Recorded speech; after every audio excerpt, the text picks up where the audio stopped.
és tu aquele que há de vir, ou devemos esperar outro?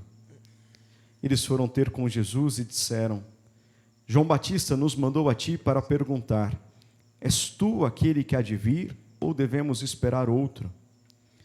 Nessa mesma hora, Jesus curou de doenças, enfermidades, espíritos malignos a muitas pessoas e fez muitos cegos recuperarem a vista. Então Jesus lhes respondeu: e de contar a João o que vistes e ouvistes. Os cegos recuperam a vista, os paralíticos andam, os leprosos são purificados, os surdos ouvem, os mortos ressuscitam, e a boa nova é anunciada aos pobres. E feliz é aquele que não se escandaliza por causa de mim. Palavra da salvação.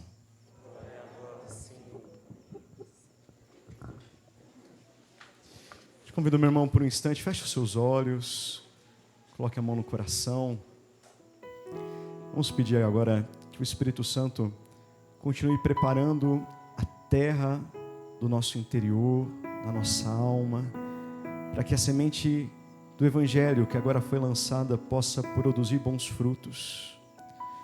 Que não seja apenas as palavras do Padre a te alcançarem nesse momento, mas seja a ação do Espírito Santo, que Ele possa curar o seu coração, te conduzir às águas profundas e fazer com que esta noite de partilha, de comunhão, possa frutificar em frutos de boas obras, de mudança de vida, de santidade em cada um de nós. Por isso, Senhor, nós declaramos que este lugar te pertence. Nós repreendemos toda ação do demônio que vem para roubar, matar, destruir, que vem, Senhor, semear confusão, dispersão. Nós declaramos que aqui é o lugar da sua manifestação. Nós declaramos o teu senhorio, que nós e a nossa casa pertencemos ao Senhor. Que se coloque em retirada todos os espíritos imundos que andam pelo mundo a fim de perderem as almas. Senhor, nós clamamos que estejam aqui ao nosso lado os nossos anjos da guarda, que intercedam por nós, que unidos ao anjo da guarda desta cidade de Barbalha, Senhor, o anjo da guarda da nossa comunidade Aliança de Misericórdia, que nos protejam de todas as flechas inflamadas do maligno e intercedam para que saiamos daqui alimentados e saciados pela sua presença. Vem, Espírito Santo de Deus, nós somos teus. Realiza em nós nesta noite o seu querer.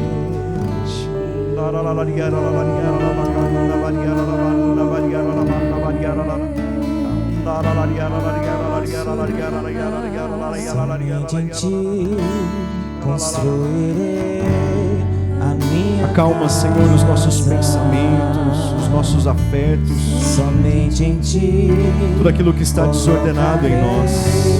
minha esperança. Nós somos teus. Somente Toma em conta ti daquilo que te pertence. construirei Conquista novamente os territórios que são teus, mas que foram perdidos para o inimigo. colocarei Destrona, Senhor, aquilo que tem governado as nossas vidas no seu lugar. Nós somos teus, nosso coração te pertence, a nossa vida está nas tuas mãos. Vem nos governar, impera sobre nós, Senhor Jesus. Eu pude respirar, pois só em ti minha alma achou descanso. Só em ti eu pude respirar.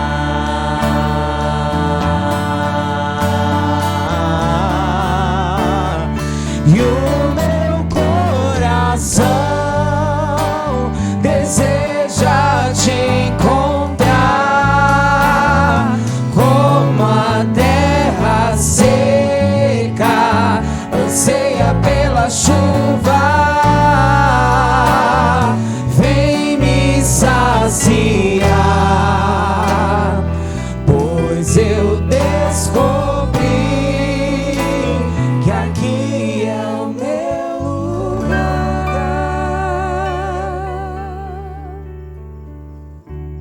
hoje, no Evangelho, João envia alguns dos seus discípulos até Jesus para questioná-lo. É você mesmo aquele que nós esperávamos? É você o Messias? Ou nós nos enganamos e devemos esperar outro? Eu tenho para mim que João não tinha dúvidas a respeito da messianidade de Jesus. Afinal, quando ele foi batizar o seu primo, ele viu o céu se abrindo e o Espírito Santo descendo sobre ele. João ouviu a voz do Pai dizendo: este é o meu Filho amado, em quem eu coloco todo o meu agrado. Sem dúvida, quando Jesus se aproximou, João experimentou novamente o fogo do Espírito, porque Jesus é, como nós pregávamos no domingo, aquele que veio batizar no Espírito Santo e no fogo. Ele viu, ele ouviu, ele sentiu. Mas talvez os seus discípulos estavam com dificuldade de abrir mão do que já estavam acostumados, do ministério de João, extremamente radical ali no deserto, com aquelas palavras que bradavam os céus, para poder começar a seguir Jesus, o rosto misericordioso do Pai. A gente tem dificuldade com coisa nova, é ou não é? Geralmente quando muda, por exemplo, os missionários aqui, é tudo sofrido. É sofrido para quem vai, é sofrido para quem fica, é sofrido para quem chega, né? Porque demora um tempo para a gente poder se adaptar com as coisas novas. E talvez os discípulos de João também estavam assim, com muitas dúvidas, muitos questionamentos. Esse Jesus está estranho demais. Será que realmente é ele? E por mais que o Batista continuasse indicando: ele é o Cordeiro de Deus, perante a resistência dos seus discípulos, ele falou: quer saber? Não vou falar mais nada. Vão vocês então pessoalmente esclarecer isso com o próprio Jesus. E assim eles fazem. Eles chegam lá e interpelam o Senhor perguntando: e aí? É você mesmo? E vejam que coisa interessante. Jesus não responde com palavras. Ele não faz uma pregação cheia de teologia, usando os profetas do Antigo Testamento para comprovar intelectualmente, teologicamente, que ele era o Messias. Ele não faz uso de um discurso cheio de retórica, né, de técnicas de convencimento. Mas o que a palavra diz? Que no momento que ele é questionado, o Senhor começa a curar os enfermos, libertar do demônio as pessoas que estavam possuídas e devolver a vista aos cegos. Jesus põe a mão na massa, ele age, e só depois ele diz: e de contar a João o que vistes e ouvistes. Os cegos recuperam a vista, os paralíticos andam, os leprosos são purificados, os surdos ouvem, os mortos ressuscitam, e a boa nova é anunciada aos pobres. E por que Jesus faz assim? Porque naquela hora talvez palavras seriam insuficientes, e por isso ele prega com a vida. Afinal, contra fatos não há argumentos. Meus queridos, quanta coisa nós devemos aprender desse comportamento de Jesus. Diante de situações, pessoas, realidades, das quais nós estamos vivendo ali momentos de questionamento.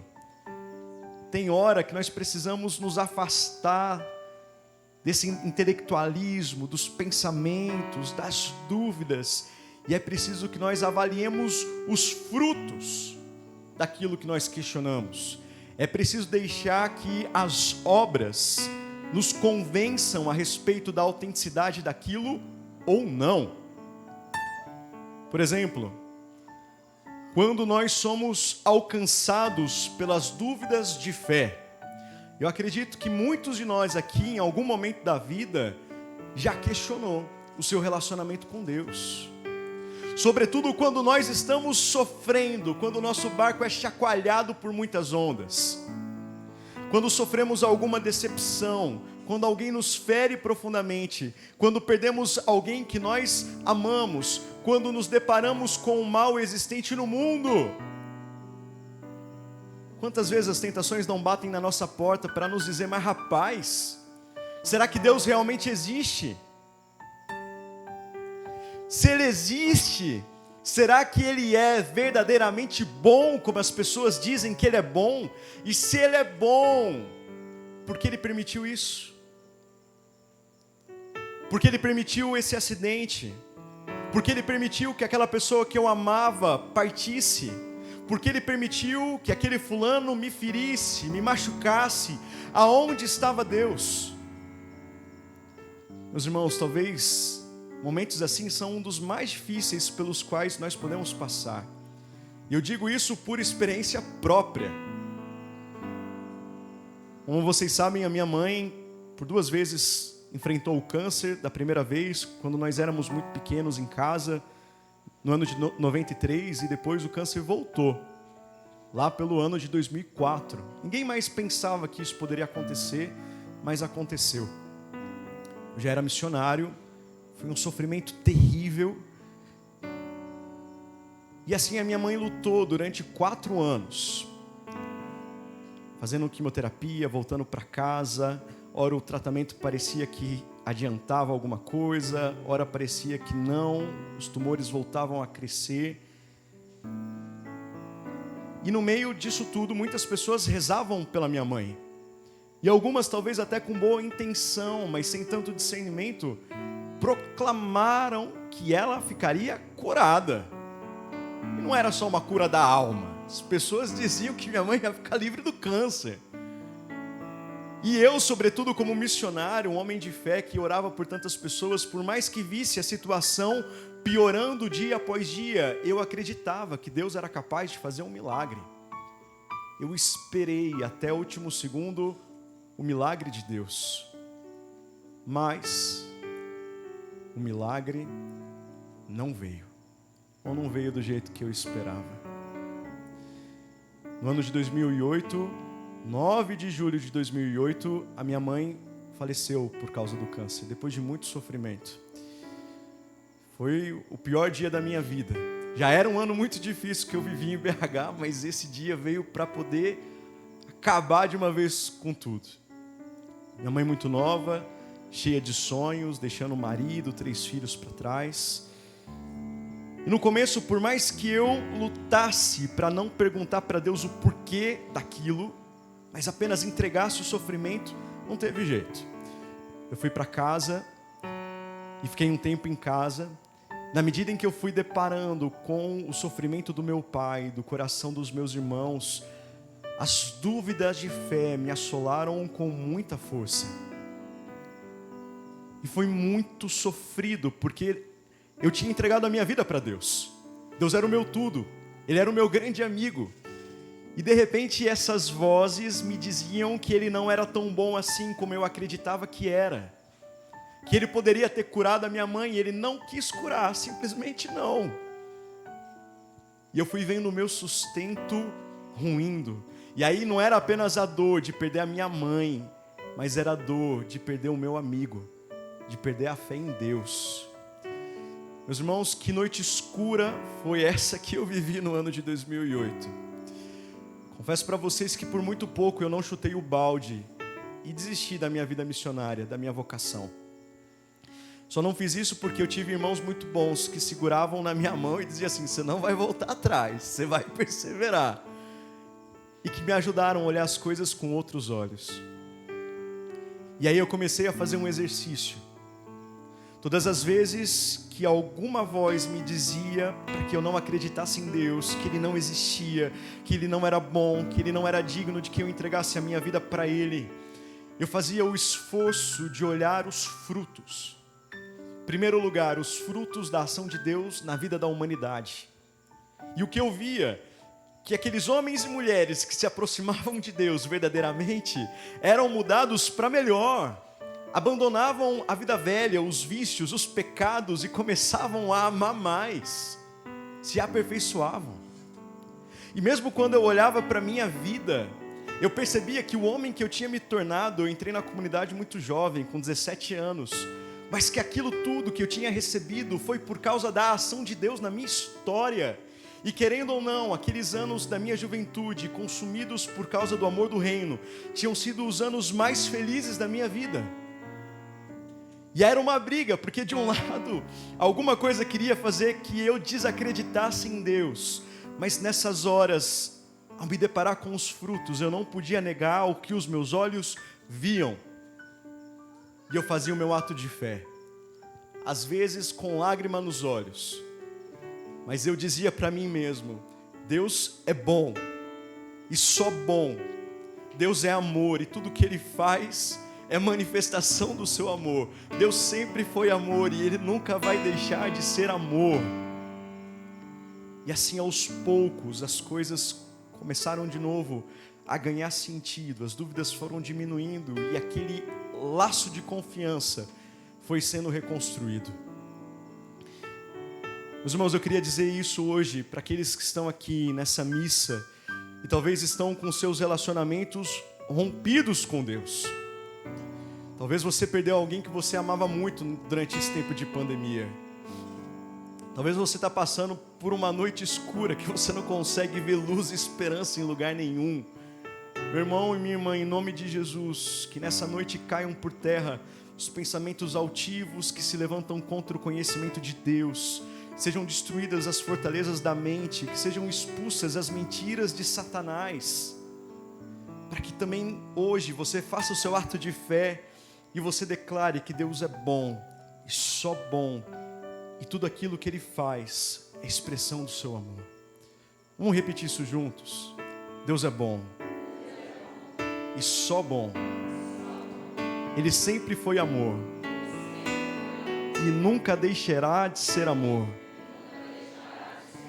E tudo que Ele faz é uma manifestação do seu amor.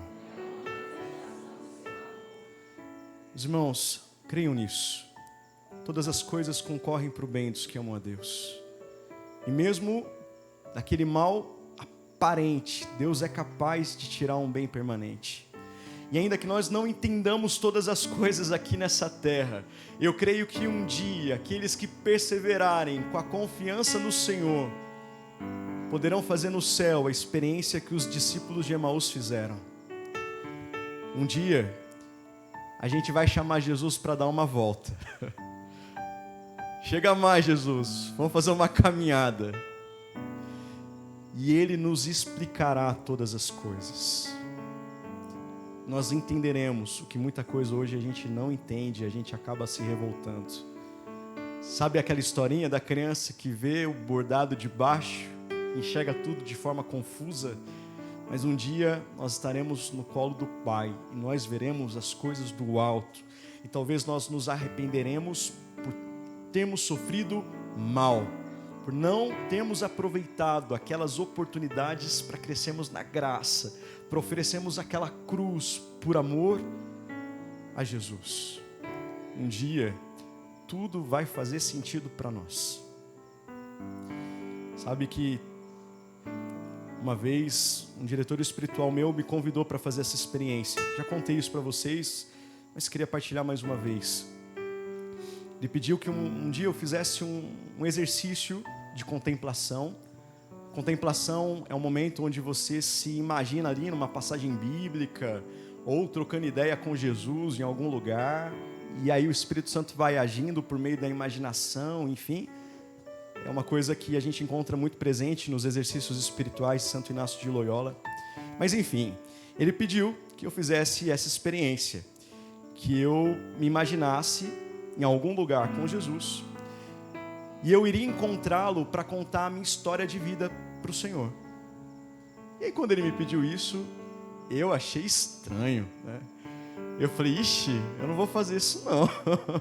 Eu me senti meio besta assim, porque Ele é Deus, Ele já conhece tudo de mim, o que eu vou contar para Ele que Ele não sabe? Mas pela santa obediência, né? Quem obedece não erra. Lá vai eu, fui lá para o Mosteiro das Beneditinas em Juazeiro, fui fazer o meu retiro ali, no final de semana. E eu não estava botando muita fé nisso, que daria certo, sabe? Aí eu fui empurrando com a barriga e deixei bem para os últimos minutos do segundo tempo. No finalzinho ali do domingo, estava acabando, eu tinha que colocar aquilo em prática que ele tinha me pedido. E aí, no quarto, fechei os olhos e imaginei Jesus. Ele estava dentro de uma igreja muito bonita, sentado ali no banco da frente. E eu fui entrando e me sentei do lado de Jesus. Falei, Senhor, eu estou muito feliz de estar aqui, mas eu estou por obediência. Eu não queria não. Porque ele me pediu, Jesus, mas você já sabe tudo que eu vou te contar. Aí Jesus parou e falou assim, você tem razão. Eu conheço tudo da sua história. O problema é que você não conhece algumas coisas sobre a sua própria história. E eu estou aqui para te contar, para te explicar. Aí eu dei uma moleza nas pernas, né? Falei, então tá bom, o negócio está começando a ficar bom. E assim foi. E desde o princípio de tudo aquilo que eu lembrava, até aquele momento da minha vida, eu fui partilhando a minha história com ele, as coisas boas, mas também os sofrimentos, os traumas, as feridas, as decepções, e às vezes eu ficava bravo, né? Perguntando onde você estava, que você não viu isso daqui acontecendo.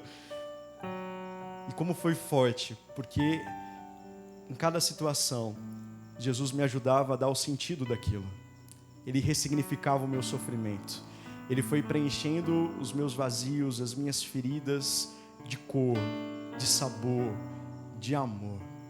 Eu sei que acabou aquela contemplação, eu estava já no chão chorando, que nem uma criancinha, sabe? Mas abafando assim o choro, com medo das freiras ficarem preocupadas com aquilo que estava acontecendo comigo.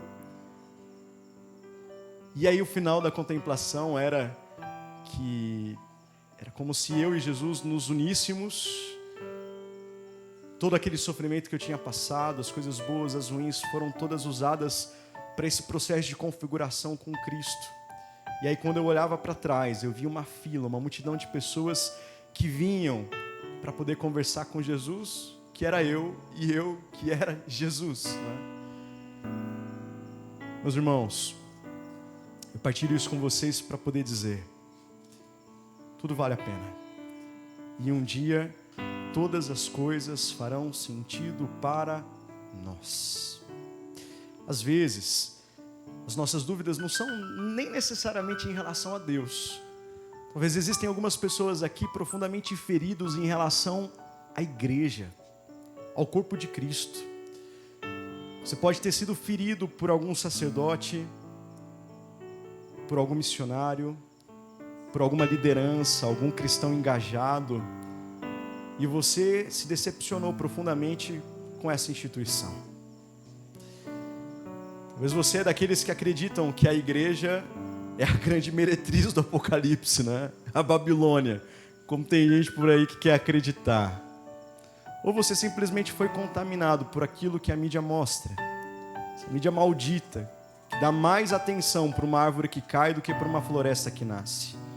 Que quando um sacerdote, por exemplo, infelizmente escandaliza, anunciam para os 4 cantos aquela falha, aquele pecado que não deveria ter acontecido, mas que ao mesmo tempo não dá repercussão para uma floresta que nasce, para outros religiosos, religiosas, missionários, sacerdotes que molam a sua vida no silêncio do dia a dia, sendo fiéis a Jesus Cristo. Mas enfim, fecha parênteses. Mas talvez isso pode abalar a nossa confiança. E diante disso, o que a gente faz? Olha os frutos. Ao longo dos séculos, olha os frutos daquilo que a igreja foi capaz de realizar, porque é esposa de Cristo, porque está enxertada em Cristo. Quantos homens e mulheres que viveram essa doutrina católica com fidelidade e se santificaram, terminaram a vida mais parecidos com Jesus. Um Padre Pio de Pietrelcina, uma Santa Faustina, um São Francisco de Assis, uma Santa Clara, uma Santa Teresinha. Olhemos, meus irmãos, como a igreja influenciou positivamente a história da humanidade. Os valores humanos que nós temos no Ocidente, quantos deles foram através da igreja que nos alcançaram, que ajudaram que as mulheres, os pobres, as crianças fossem mais valorizados, tratados com dignidade. Lemos as escolas, as universidades, as santas casas de misericórdia, que hoje nós temos, porque um dia a igreja lá atrás deu os primeiros passos para que isso tudo pudesse nascer. Mesmo os clássicos dos grandes filósofos só hoje estão nas nossas mãos, porque houveram os monges copistas no passado que se preocuparam em fazer cópias daquelas obras. Olhemos para o bem, para as obras de caridade da igreja. Só para vocês terem ideia, 30% das instituições de caridade na África são sustentadas pela igreja. 25% das instituições de caridade que cuidam dos aidéticos no mundo são sustentadas pela igreja.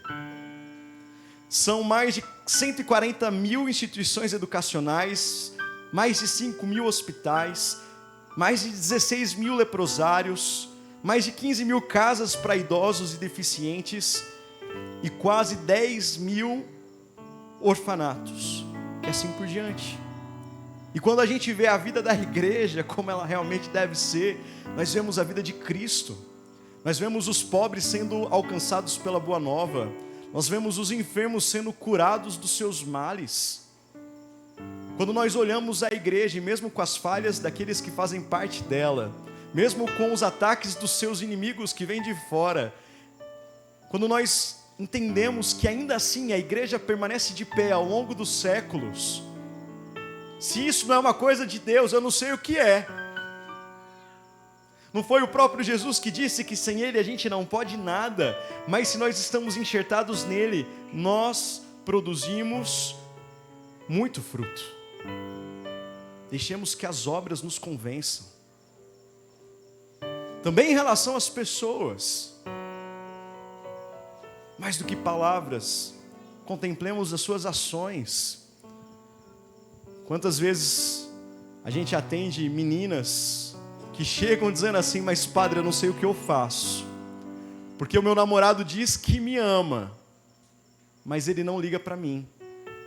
Ele diz que me ama, mas vive pulando a cerca, me colocando chifre, me traindo com outras meninas. Diz que quer dar a vida por mim, que quer casar comigo, que é apaixonado por mim, mas me deixa sozinha quando eu mais preciso, só se preocupa com ele. Ei! Que mais que você está querendo entender antes de pular fora dessa cilada? Aí depois que casa, vem reclamar com o padre, né? Mas padre, Deus não me ama, como Ele permitiu que isso acontecesse comigo? Mas você ali no chaveco da Dalila, do Dalilo, no canto da sereia, ao invés de olhar o que as obras estão dizendo, se deixa levar por conversa barata. Meus irmãos, às vezes a gente é enganado porque a gente quer. Deus está nos avisando, a vida está nos mostrando, e a gente insiste em continuar em algo que você já entendeu que está dando errado. Sai fora. Sai fora. Aí, ó, talvez você veio hoje pedindo um sinal de Deus. Deus fala pela boca dos pequeninos. O que o pequenino disse? Sai fora. É isso. Acabou. Ide em paz, que o Senhor nos acompanha, né? Meus irmãos, deixemos que as obras falem na nossa vida. Quando os outros começam a falar mal de nós, levantar falso testemunho, dizer que você é isso, que você é aquilo, corrompendo a sua reputação perante os outros, quanta energia a gente gasta com isso, preocupados com o que os outros estão dizendo, com o que eles acham ou deixam de achar de nós. Quanta energia a gente gasta para discutir, para brigar, quando às vezes a única coisa que a gente precisa fazer é deixar que as obras, que o nosso testemunho de vida, a nossa coerência, digam aos outros quem nós somos de verdade. Tem hora que as palavras são insuficientes, Tem hora que nós precisamos pregar com a vida. Não perca mais tempo com isso. Mais dia, menos dia, a verdade vem à tona. Se preocupe em amar, em servir, em ser quem realmente você é. Meus irmãos, é disso que o mundo tem fome e sede. Quantos não caminham na igreja, não é nem por causa de Deus, não é nem por causa da instituição, é por causa dos cristãos, que dizem uma coisa e fazem outra. Aí já pensou que maravilha? Quando os que não creem, os que estão distantes, os pagãos, chegarem e nos perguntarem: ei, você realmente acredita no Deus verdadeiro? O cristianismo é de fato o caminho que leva ao Pai? Talvez aí você não vai nem precisar de discursos bonitos. Você vai poder mostrar a sua vida. Os doentes sendo cuidados, os mais necessitados assistidos, os pobres evangelizados. Uma vida entregue por amor ao reino de Deus. Meus irmãos, se nós apresentarmos obras parecidas com as de Jesus, para além dos nossos discursos, o mundo acreditará. Como diz Santo Antônio, chegou a hora de cessar as palavras e de pregar com as obras.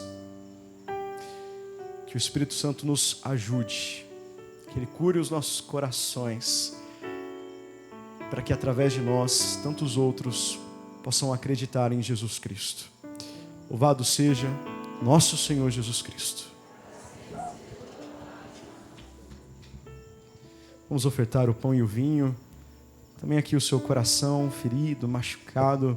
Vamos deixar que hoje o Senhor faça nova todas as coisas, que afaste de nós todas as dúvidas, para que mais uma vez possamos dizer a Ele: